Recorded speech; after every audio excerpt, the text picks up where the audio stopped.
Egyptian pyramid, যার রহস্য আজও মানুষের জন্য অজানা।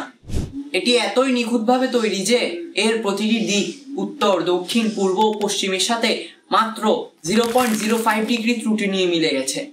আজকের আধুনিক কম্পাস দিয়েও এত নিখুঁততা মেলানো সম্ভব নয়।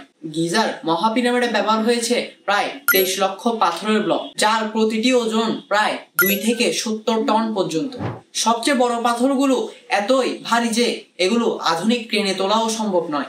এছাড়াও পাথরগুলো এত নিখুঁতভাবে কাটা যাতে একটি পাথরের সাথে আরেকটি পাথর সহজেই মিলে যায়।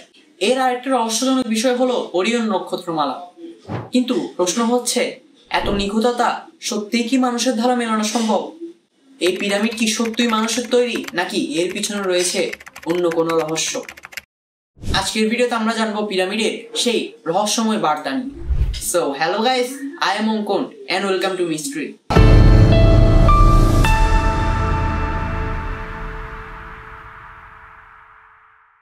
এই পিরামিডের অনেক চেম্বার, টানেল আজও মানুষের অজানা। 45,000 বছর ধরে এখন এটি দাঁড়িয়ে আছে। এখনো বিজ্ঞানী, প্রত্নতত্ত্ববিদ এবং গবেষকরা হোঁচট খাচ্ছেন কিভাবে, কেন এবং কার জন্য স্থাপত্য তৈরি হয়েছিল। বিভিন্ন গবেষণার মাধ্যমে ধারণা করা হয় খ্রিস্টপূর্ব 2500 দিকে মিশরীয় তৎকালীন রাজা ফারাও ফুকুর অধীনে গির্জার 3টি বিশাল পিরামিড নির্মিত হলো। সবচেয়ে বড় পিরামিডটি ছিল খুফু পিরামিড, যা আজও প্রাচীন বিশ্বের 7ম বিস্ময় হিসেবে বিবেচিত। এর উচ্চতা প্রায় 146 মিটার, যা 20 থেকে 30 বছরের শ্রম ও বিশ্বাস্য দক্ষতার ফল। প্রায় 23 লক্ষ পাথরের ব্লক ব্যবহার করা হয়েছিল এবং প্রত্যেকটি পাথরের ওজন ছিল 2 থেকে 70 টন পর্যন্ত। এর পরবর্তী পিরামিড ছিল খাফরি পিরামিড, যা খ্রিস্টপূর্ব 2520 থেকে 2500 এর মাঝখানে তৈরি করা হয়েছিল, যার উচ্চতা ছিল প্রায় 136 মিটার। এর পরবর্তী পিরামিড ছিল মেনকাউরে পিরামিড।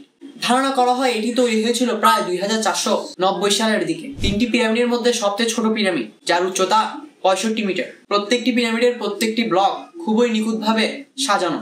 গবেষণার মাধ্যমে জানা যায় সেই কালে মিশরীয়রা বিশ্বাস করতেন মৃত্যুর পর ফারাও জীবিত থাকবেন এবং এই পিরামিড হবে তাদের আত্মার চিরস্থায়ী ঠিকানা। মৃত্যুর পর তাদের রাজার বডিগুলো তারা এই পিরামিডের মধ্যে সংরক্ষণ করত। কিন্তু অবিশ্বাস্য বিষয় হচ্ছে, এত গবেষণার পরও, এত খোঁজাখুঁজির পরও সেই বডিগুলো আজ পর্যন্ত কেউই খুঁজে পায়নি পিরামিডের ভেতরে। এর অবস্থান উত্তর, দক্ষিণ, পূর্ব, পশ্চিমের সাথে নিখুঁতভাবে অ্যালাইন্ড এবং এটি আকাশের ওরিয়ন নক্ষত্রমালার সাথে মিল। ওরিয়ন নক্ষত্রমালা মূলত 3টি তারাকে নির্দেশ করে। এর এক একটি তারা দূরত্ব সমান এবং এক লাইনে সাজানো। গিজার 3টি পিরামিডও সেই ওরিয়ন নক্ষত্রমালার সাথে মিল রেখে একদম সমান দূরত্বে সাজানো আছে। এই পিরামিডগুলো কিভাবে তৈরি করা হয়েছে এর পিছনে কিছু থিওরি বর্ণিত আছে, যাকে থিওরি অফ কনস্ট্রাকশন নামে অভিহিত করা হয়। তারা পিরামিড তৈরির জন্য কোন পদ্ধতি ব্যবহার করেছিল সে সম্পর্কে কিছু তথ্য দেওয়া হয়েছে। 1. RAM theory. একটি সাধারণ তথ্য হলো পাথরগুলো সরানোর জন্য তাদের পিরামিডের চারপাশে বড় বড় র্যাম বা ঢালু পথ তৈরি করা হতো। দ্বিতীয় থিওরি দেওয়া হয়েছিল লিভার বা পুলি সিস্টেম। কেউ বলেন তারা লিভার, রড বা সরল যন্ত্র ব্যবহার করেছিলেন। তবুও 70 টন পর্যন্ত পাথর স্থানান্তর করা লিভারের দ্বারা সম্ভব নয়। পরবর্তী থিওরি দেওয়া হয়েছে ওয়াটার লুব্রিকেশন থিওরি। কিছু গবেষক মনে করেন মাটি স্লিপারি করে পাথরগুলো ঘষে সরানো হতো, কিন্তু পুরো কাজের পরিমাণ ও সময় বিবেচনা করলে এটি কেবল আংশিক সমাধান হতে পারে। আবার অনেকেই মনে করেন এটি হয়তো ভিনগ্রহীদের তৈরি। কিন্তু অনেক গবেষণার পর শেষ পর্যন্ত জানা গিয়েছে এই পিরামিড আসলে মানুষের তৈরি। এর বিভিন্ন প্রমাণও পাওয়া গেছে। প্রথমত, এই পিরামিড তৈরিতে বিভিন্ন টুলসের ব্যবহার। এর আশেপাশে খনন করে পাওয়া গেছে তামার হাতিয়ার, ছেনি ও হাতুড়ি, যেগুলো দিয়ে কাটা হতো বিশাল চুনা পাথর। দ্বিতীয় প্রমাণ ছিল এনগ্রেভিংস। পিরামিডের বিভিন্ন জায়গায় ভেতরে ও বাইরের বিভিন্ন অংশে লেখা ছিল শ্রমিকদের নাম। তৃতীয় প্রমাণ পাওয়া যায় শ্রমিকদের কবর। পিরামিডের আশেপাশে পাওয়া গেছে শ্রমিকদের কবর।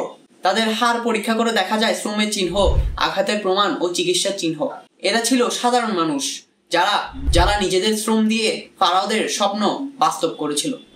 নির্মাণের জন্য ছিল চুনাপাথর, কাটার কায়রি, পরিবহনের রাস্তা ও কাঠের স্টেজ। সবগুলোই প্রমাণ করে দেয় এই পিরামিড আসলে মানুষের তৈরি।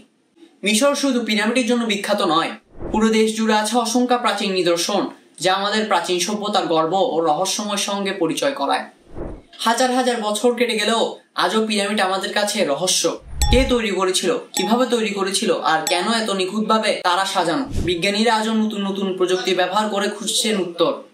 পিরামিডের ভেতরে আজও এখনো কক্ষ রয়েছে যেগুলো এখনো খুঁজে পাওয়া যায়নি।